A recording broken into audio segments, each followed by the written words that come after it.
Ini fadilah keutamaan orang yang pindik angan-angan. Artinya apabila kita merasa dekat dengan datangnya kematian, maka itu secara otomatis kita akan mempersiapkan kematian itu.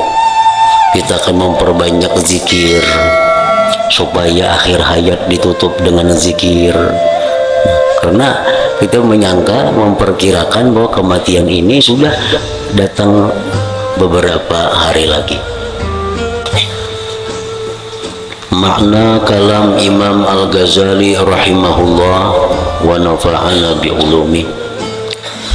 Penjelasan tentang bersegera kepada amal dan peringatan bahaya penundaan amal. Ketahuilah bahwasanya orang yang mempunyai dua orang saudara yang tidak ada di tempat dan ia menunggu datangnya salah seorang daripada keduanya, dan dia menunggu datangnya salah seorang daripada keduanya besok, dan ia menunggu datangnya yang lain setelah sebulan atau tahun. Ini orang mempunyai dua saudara di perantauan, yang kedua-duanya ini akan datang, akan tiba di kampung halaman.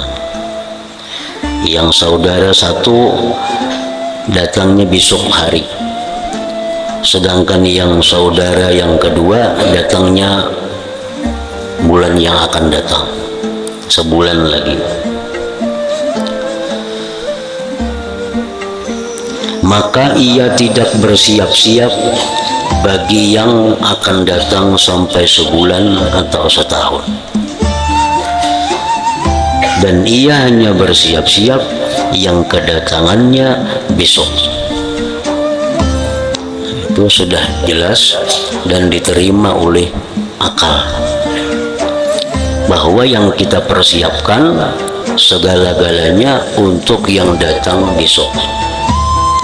Adapun saudara yang bakal datang di bulan berikut, tentu kita kada perlu menyiapkan karena masih lawas waktunya. Yang kita persiapkan kamarnya, makanannya, dan segala-galanya untuk saudara kita yang datang besok hari. Karena persiapan itu adalah hasil dekatnya penungguan. Persiapan itu adalah hasil dekatnya penungguan. Nah, jadi itulah perbandingannya dengan masalah kita. Apabila kita memperhitungkan bahwa kematian kita itu datang besok hari, dan yang memperkirakan kematian itu datangnya bulan yang akan datang atau tahun yang akan datang, tentu orang yang memperkirakan kematian itu besok datang, maka dia akan lebih bersiap-siap daripada yang memperkirakan datang bulan berikutnya. Nah, ini fadilat buah daripada orang yang pindik angan-angan. Ini fadilah keutamaan orang yang pindik angan-angan. Artinya apabila kita merasa dekat dengan datangnya kematian, maka itu secara otomatis kita akan mempersiapkan kematian itu. Kita akan memperbanyak zikir supaya akhir hayat ditutup dengan zikir. Karena kita menyangka, memperkirakan bahwa kematian ini sudah datang beberapa hari lagi. Nah, orang yang memperkirakan kematian itu datangnya tahun depan, datangnya kematian itu bulan akan datang, tentu ada perlu bersegera untuk bersiap-siap. Nah, jadi Kisarul amal, merasa pendek umur, itu merupakan satu jalan untuk memperbaiki diri, merupakan jalan untuk menyegerakan kebaikan, menyegerakan tobat dan lain-lainnya.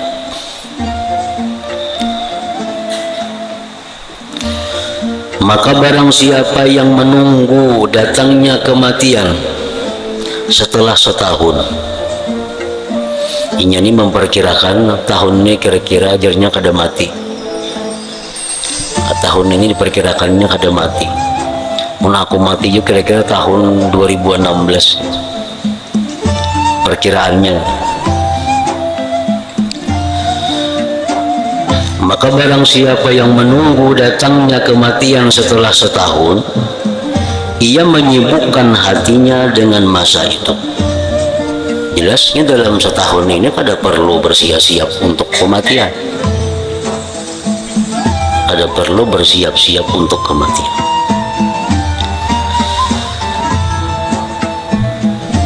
Dan lalai artinya tidak menghiraukan yang di belakang masa itu.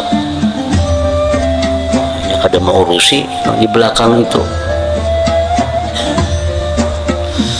Kemudian ia berpagi-pagi setiap hari, sedang ia tengah menunggu bagi setahun dengan sempurnanya yang tidak kurang daripadanya hari yang telah lalu. Hari ini ia menganggap bahwa aku jadinya kena mati mungkin setahun lagi. Isuk kena kayak itu pulang, jadinya kena aku mati mungkin setahun lagi.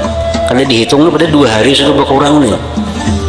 Kayaknya hari ketiga kayak itu pulang, aku jadinya kira-kira kena mati lagi setahun. Padahal semakin berkurang harinya makin berkurang. Nah itu lingah. Dan yang demikian itu dapat mencegah dari bersegera kepada amal selamanya. Akhirnya kada beramal lagi orang, kada ada persiapan lagi, sebabnya selalu setahun. Hari ini memperkirakan setahun lagi, isuknya setahun juga, pulang hitungnya isuknya setahun juga, akhirnya kada ada persiapan untuk datangnya kematian itu. Dan yang demikian itu dapat mencegahnya dari bersegera kepada amal selamanya. Ia melihat bagi dirinya tempat yang lapang pada tahun itu, maka ia menunda amal sebagaimana sabda Rasulullah sallallahu alaihi wasallam, "Ma yantaziru ahadukum minad dunya illa ghinan mutghiya aw faqran munsiya aw maradan mufsida aw haraman muqayyida aw mautan mujhiza aw ad-dajjala fad-dajjalu syarru ghaib yuntazaru aw as-sa'ata was-sa'atu adha wa amar." Artinya tidaklah seseorang dari kamu menunggu dari dunia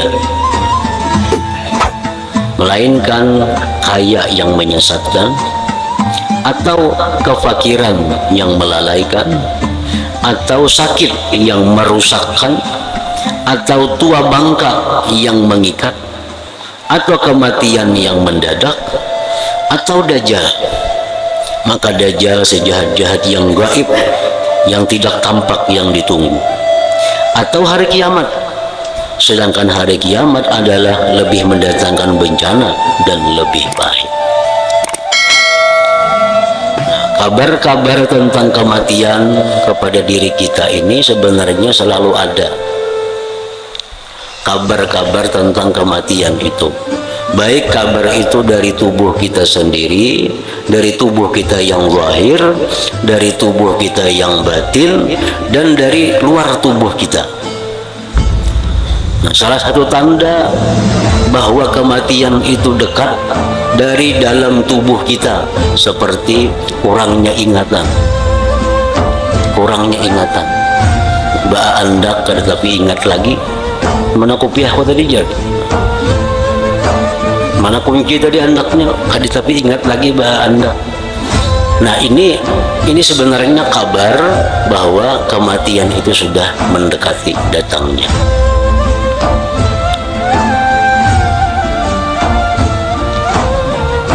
Adapun di tubuh yang zahir, seperti disabdakan Nabi dalam banyak hadis, adalah uban.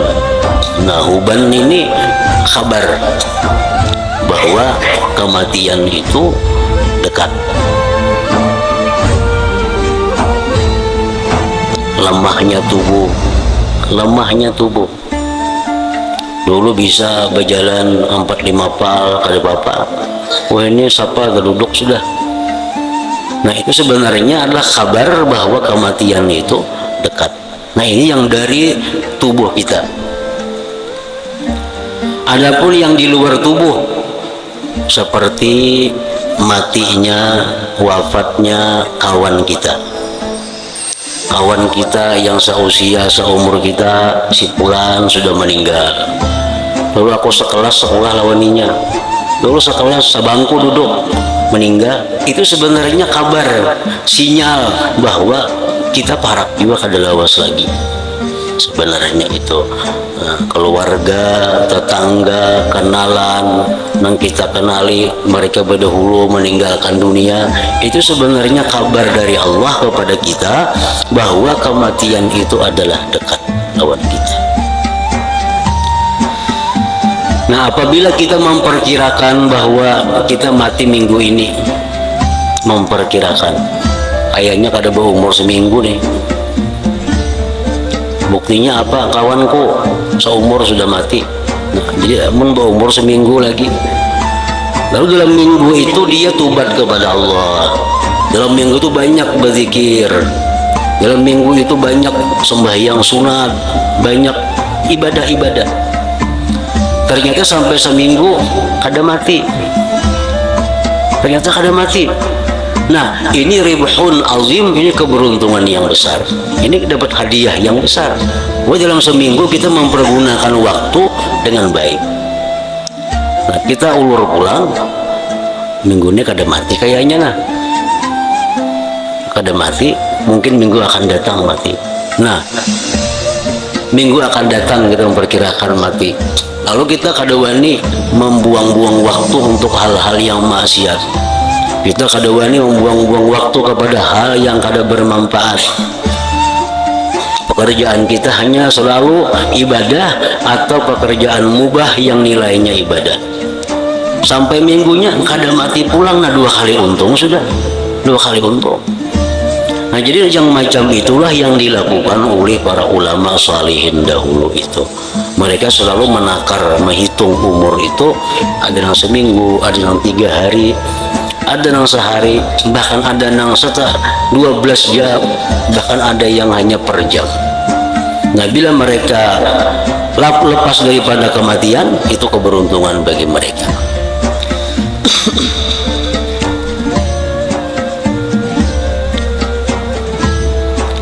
Ibnu Abbas radhiyallahu anhuma berkata, Rasulullah sallallahu alaihi wasallam bersabda kepada seorang laki-laki, beliau sedang menasihatinya, igtanim khamsan qabla khams, syababaka qabla haramik, wa sihataka qabla saqamik, wa ginaka qabla fakrik, wa faragaka qabla syughlik, wa hayataka qabla mautik.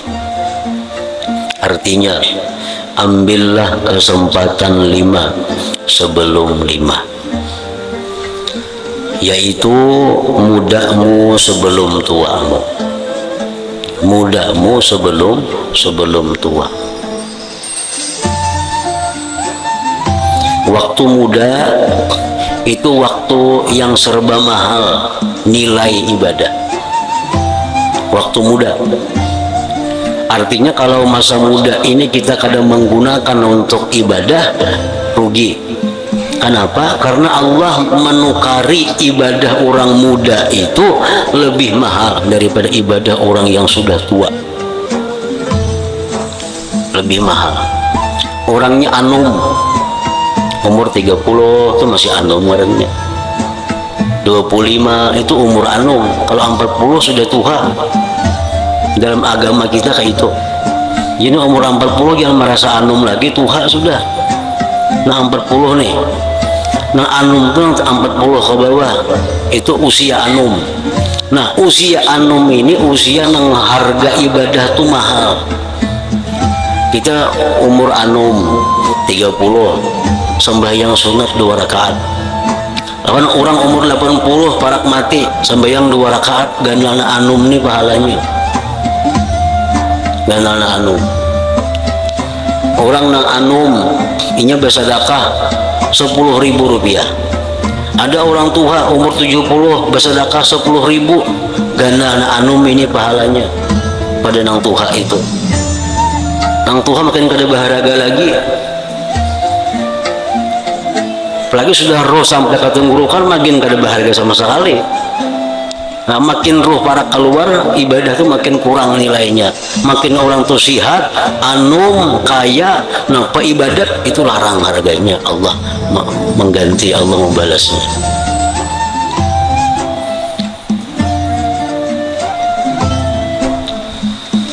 Nah mudamu sebelum tuamu, sihatmu sebelum sakit, sihatmu sebelum sakit. Kalau kita bersedekah dalam keadaan sihat, itu pahalanya gana. Kalau sudah sakit-sakitan beribadah, sedikit pahalanya, sedikit pahalanya.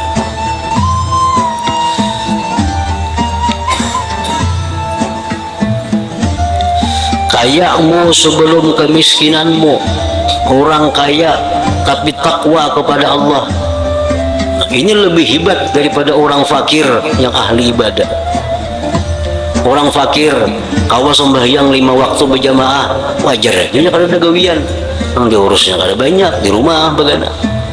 Kalau orang kaya, orang sibuk, pengusaha tapi bisa 5 waktu berjamaah, nah itu Allah sangat membanggakan dengan para malaikat-malaikatnya. Tuh Tuhan lihat hambaku tuh paling kaya, orangnya masih kaya, orangnya kaya, masih muda, tapi dia selalu 5 waktu berjamaah. Itu dibanggakan Allah terhadap para malaikat-malaikatnya.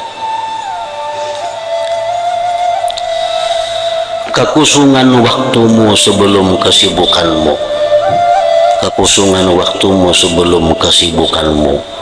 Ini lebih tertuju kepada wanita-wanita, kepada perempuan-perempuan masih bujangan.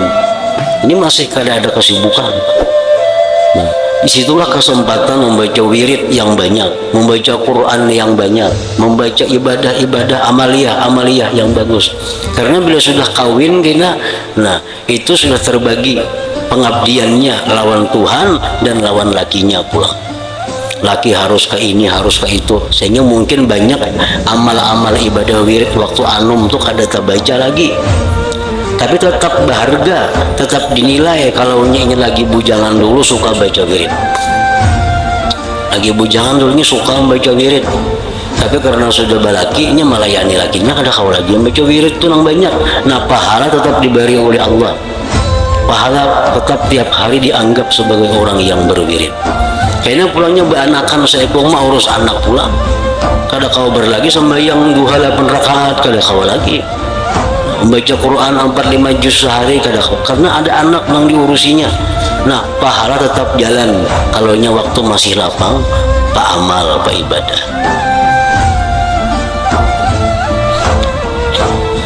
Dan hidupmu sebelum matimu. Sudah mati apalagi, sudah mati kada kau lagi beramal, kada kau lagi beribadah, hanya menunggu timbangan aja lagi, mana banyaknya antara kebaikan dan kejahatan.